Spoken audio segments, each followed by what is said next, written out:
નમસ્તે. આજે આપણે પગના તળિયા બળવા પાછળના મુખ્ય કારણો, લક્ષણો અને તેને દૂર કરવા માટેના સરળ ઉપાયો વિશે જાણીશું. પગના તળિયા બળવા, જેને પ્લાન્ટર ફાસ્યાઇટિસ પણ કહેવામાં આવે છે, તે એક પીડાદાયક સ્થિતિ છે જે પગના તળિયામાં સ્નાયુ બંધનમાં બળતરાનું કારણ બનતું હોય છે. આ સ્નાયુ બંધન, જેને પ્લાન્ટર ફાસ્યા પણ કહેવામાં આવે છે, હીલને પગના આગળના ભાગ સાથે જોડે છે અને પગને સપોર્ટ આપવાનું કામ કરતું હોય છે. સૌથી પહેલા પગના તળિયા બળવા પાછળના મુખ્ય કારણો શું હોય તેના વિશે જાણીશું. ડાયાબિટીસ ન્યુરોપેથીના કારણે પગમાં બળતરા, શૂન્યતા અથવા જણજણાટી જેવી સમસ્યાઓ થઈ શકે છે. પ્લાન્ટર ફાસ્યાઇટિસ આ એક પગની સ્થિતિ છે જેમાં પગના તળિયામાં દુખાવો થતો હોય છે, ખાસ કરીને સવારે પથારીમાંથી ઉતરતી વખતે અથવા લાંબા સમય સુધી બેસ્યા પછી દુખાવો જોવા મળે છે. તણાવ અથવા ચિંતા.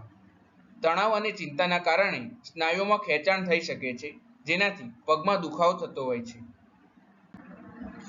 ગરમીમાં પગ ગરમ થઈ શકે છે અને બળતરા થતી હોય છે. પગમાં ફૂગના ચેપથી ખંજવાળ, લાલાશ અને બળતરા જોવા મળે છે.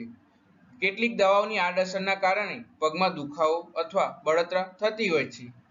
જૂતા ખરાબ રીતે ફિટ થતા હોય તો પગમાં ઘસરકો, દબાણ અને બળતરા જોવા મળતી હોય છે. લાંબા સમય સુધી ઊભા રહેવું અથવા ચાલવું. જો તમે લાંબા સમય સુધી ઊભા રહો છો અથવા ચાલો છો તો પગમાં થાક અને દુખાવો જોવા મળે છે. જો તમે નવા અથવા વધુ જોરદાર કસરતના પ્રોગ્રામ શરૂ કરો છો તો તમારા પગમાં દુખાવો અને બળતરા થતી હોય છે. ગર્ભાવસ્થા દરમિયાન હોર્મોનલના ફેરફારના કારણે પગમાં સોજો અને બળતરા જોવા મળે છે.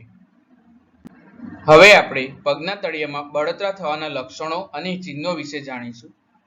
શૂન્યતા અથવા જણજણાટી. આ ડાયાબિટીસ ન્યુરોપેથી જેવી સ્થિતિનું સંકેત કરે છે.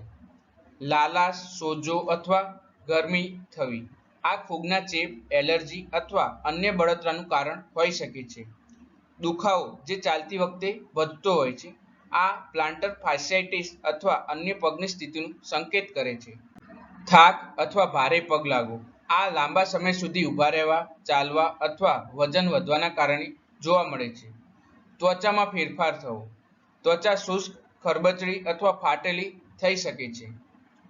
પગમાં નબળાઈ અથવા અસ્થિરતા આવવી. આ ન્યુરોલોજિકલ સમસ્યા અથવા સ્નાયુની નબળાઈનું સંકેત કરે છે. જો તમને આમાંથી કોઈ પણ ચિહ્ન અથવા લક્ષણનો અનુભવ થતો હોય તો કારણ નક્કી કરવા અને યોગ્ય સારવાર મેળવવા માટે ડોક્ટરને મળવું જરૂરી છે. હવે આપણે પગના તળિયામાં બળતરા દૂર કરવા માટેની સરળ ઉપાયો વિશે જાણીશું. તો સૌથી પહેલા આરામ કરવો જોઈએ. જેટલું શક્ય હોય તેટલું બેસો અને તમારા પગને ઊંચા રાખો. બરફ લગાવવો જોઈએ. દુખાવો અને બળતરા ઘટાડવા માટે દરરોજ 15 થી 20 મિનિટ માટે તમારા પગ પર બરફનો પેગ લગાવવો જોઈએ. સપોર્ટ આપવો જોઈએ. આર્ક સપોર્ટ સાથેના જૂતા અથવા ઇનસોલ પહેરો જેથી તમારા પગને યોગ્ય રીતે સપોર્ટ મળી રહે. વજન ઘટાડવું જોઈએ. જો તમે વધુ વજન ધરાવો છો તો વજન ઘટાડવાથી તમારા પગ પરનું દબાણ ઘટાડવામાં મદદ મળી શકે છે.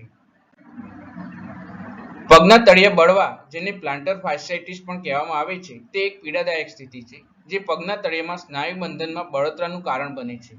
ફિઝિયોથેરાપી એ પગના તળિયા બળવાની સારવારનો એક મહત્વપૂર્ણ ભાગ છે અને તેમાં ઘણી બધી તકનીકનો સમાવેશ થતો હોય છે જે દુખાવો ઘટાડવા, ગતિશીલતા સુધારવા અને પુનઃસ્થાપનને પ્રોત્સાહન આપવામાં મદદ કરે છે. સ્ટ્રેચિંગ અને મસાજ કરવી જોઈએ. તમારા પગના સ્નાયુઓને ખેંચવા અને તણાવ ઘટાડવા માટે દરરોજ તમારા પગને સ્ટ્રેચ કરો અને મસાજ કરાવો. તમે ટેનિસ બોલ અથવા ફ્રોઝન વોટર બોટલનો ઉપયોગ કરીને પગના તળિયાની પણ માલિશ કરી શકો છો. હળદરમાં બળતરા વિરોધી અને એન્ટીઓક્સિડન્ટના ગુણધર્મો હોય છે જે દુખાવો અને બળતરા ઘટાડવામાં મદદ કરે છે. એક ગ્લાસ દૂધમાં 1 ચમચી હળદર પાવડર મિક્સ કરીને દરરોજ પીવું જોઈએ, જેનાથી ઘણા બધા લાભ થતા હોય છે. નિયમિત કસરત કરવી જોઈએ. કસરત કરવાથી તમારા પગના સ્નાયુઓને મજબૂત બનાવવામાં અને તમારા પગમાં રક્ત પ્રવાહમાં સુધારો કરવામાં મદદ મળી શકે છે. જે પગના તળિયે બળવાના જોખમને ઘટાડવામાં મદદ કરે છે. વ્યાયામ પહેલા અને પછી તમારા પગની સ્ટ્રેચ કરવા જોઈએ.